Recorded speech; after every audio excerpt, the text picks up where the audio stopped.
Hi, this is your host Swapnil Bharti, and we are here at KubeCon in Seattle. And today we have with us Queen of the Cloud, Abby Kearns. How are you? Fantastic. Super happy to be here with you again, Swap. Right now, after it's the end of the show today, but what has been your experience so far? Because this is one of the biggest KubeCon. They keep getting bigger, right? It's going to be reinvent size in like 2 years at this pace, right? Yeah, we're here with 8,000 of our closest cloud native friends. And it's been really exciting. I mean, I love so much about KubeCon and CNCF. I love watching the new tech come up and what's happening and the level of innovation. And frankly, the pace of innovation is phenomenal. I mean, just look at the landscape that we have here today and looking out at the myriad of startups that are out here on the floor that didn't exist 2 years ago. And it's really, really phenomenal to see the pace and the change and the evolution in the cloud native space. It is. And I think Cloud Foundry came up with a survey also. That has a lot of things to unpack there. We've been doing a survey. We do a survey twice a year. We've done it since the beginning of the foundation. So we're going into our 4th year of surveys. This last survey was our 8th. And so we have a lot of really interesting time series data. But it's been really great to watch the evolution of the enterprise over the last 4 years. So we really target larger companies, and it's a really nice breakdown of developers, operators, IT decision makers, and CIO, CTO level. So it's a really great perspective of what's actually happening in the enterprise. And this particular survey unveiled really interesting points for me. First and foremost was the fact that more and more companies feel like they've mastered the cloud. So keep in mind, compare that to just a couple of years ago where most organizations felt like they were either in the fog of war or a cloud fire hose. That's really where they were, but it's been really interesting to see that leap to actually I'm either stable, proficient, or mastery.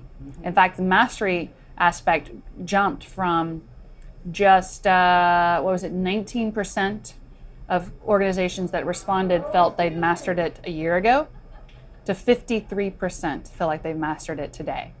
So that massive leap is really a phenomenal gain in terms of mastery of cloud and cloud native, and something that's really changing so quickly, but it also really says a lot about what the users are really undergoing and where they are at this point in time. I think 1 or 2 years ago, or 3 years ago, they were saying, if you want to succeed at a company, you have to be a tech company. But I think today, if you don't have a cloud strategy, pick any company. We were at KubeCon in China, and windmills, they need to have cloud because they are collecting so much data from their sensors. So can you be a modern company without having a cloud strategy? Well, I would counter that with, I don't think you need to have a cloud strategy. I think you need to have a strategy to digitize your business. And whether that is on-prem or in a public cloud, which more and more is becoming public cloud. But I think understanding how to develop software, iterate on that software, build agile teams, and really change the way you think about technology. And that, I think, is impacting every company across every industry. I don't think there is an industry that is not being disrupted by the digitization trend. Right. But the next step of digitization is also cloud. Even if you have on-prem, there are so many services that comes from the public cloud vendors that you need to leverage it at some point. Well, I think going to a public cloud makes perfect sense for many application workloads, but I also can see the business case for on-prem private clouds too. Okay. So we're seeing, and I think we're going to continue to see this, multi-cloud. Yeah, and that's something we've been talking about multi-cloud since 2016. I think that's going to be here for a long time, where you're running some on-prem on your private cloud and some workloads in a public cloud. But what was really interesting about the data from this survey is that over half of the people that responded said they're doing 60% or more development of applications in the cloud. So we're starting to see definitely a trend where more new applications are being developed for the cloud or on the cloud. And I think that's a really exciting shift for the new development efforts. And how does this translate, or what to translate into for Cloud Foundry? Well, for Cloud Foundry, it's really great because Cloud Foundry is one of the few platforms that can sit on any cloud. We have one focus, and that is to give developers the best platform and the best experience that we can across any cloud. And that's really the vision that we continue to kind of mobilize behind. And what we're going to also see going forward, though, is multi-cloud, yes, but also multi-platform.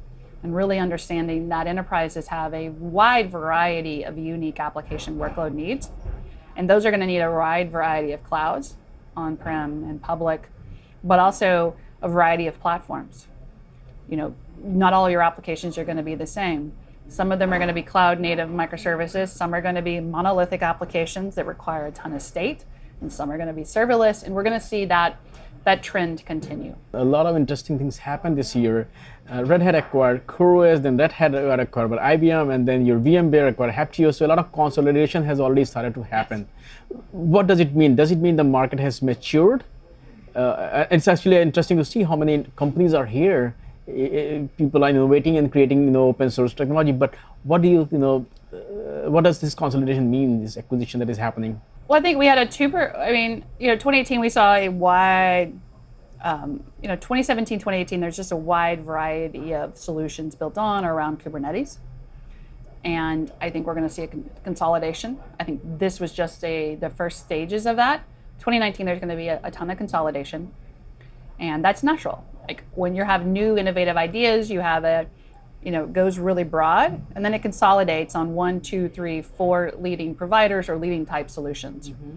What was really great is earlier this year, or end of 2017, I don't know, these 2 years are blurring together at this point, was to see the market really agree on that Kubernetes was the way to run and manage your containers. I think that's been phenomenal. And now I think we're going to see a ton of additional development as the market really decides as we move up the stack, what does that look like? Mm-hmm. But 2019, definitely more consolidation. Mm-hmm. And we'll also see some new tech emerge. I mean, the serverless is there, service mesh is already coming up, and then we don't. Everybody's got some service mesh at this point. Mm-hmm. Yeah, that is happening. I'm sure my son wants some service mesh too at this point. What is your predictions for 2019? Well, tons more consolidation. Mm-hmm. Are you going to acquire some company? The cloud. I don't know that cloud project can acquire. I don't think we can acquire anything. You can acquire projects, right? We can acquire projects, but we can't buy companies. Companies, yeah. So that'd be really cool if we could, huh? Yeah, that would be fun. There's some really interesting startups out here that I would just go and grab them. I would go and grab them because there's some great tech out there. Mm-hmm.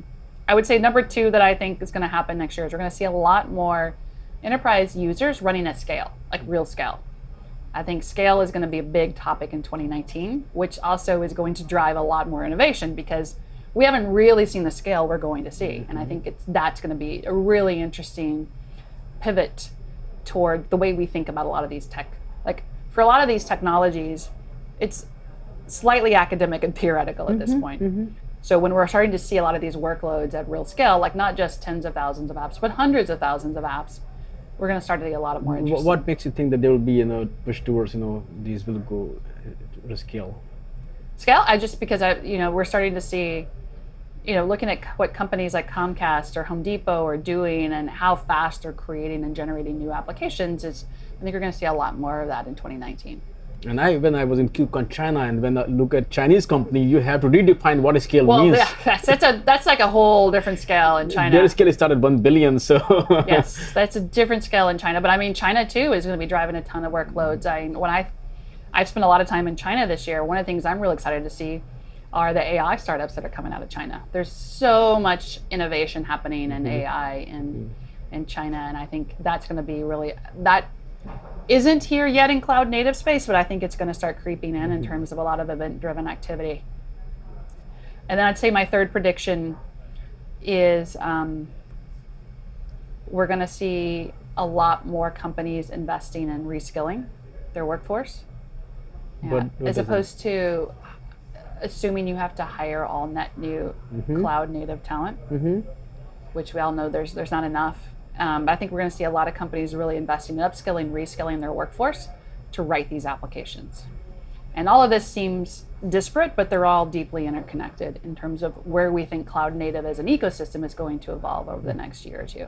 So where will you get all this talent? Because Well, it doesn't exist. So I think Yeah. that's where I'm a big advocate for reskilling and upskilling the workforce you have.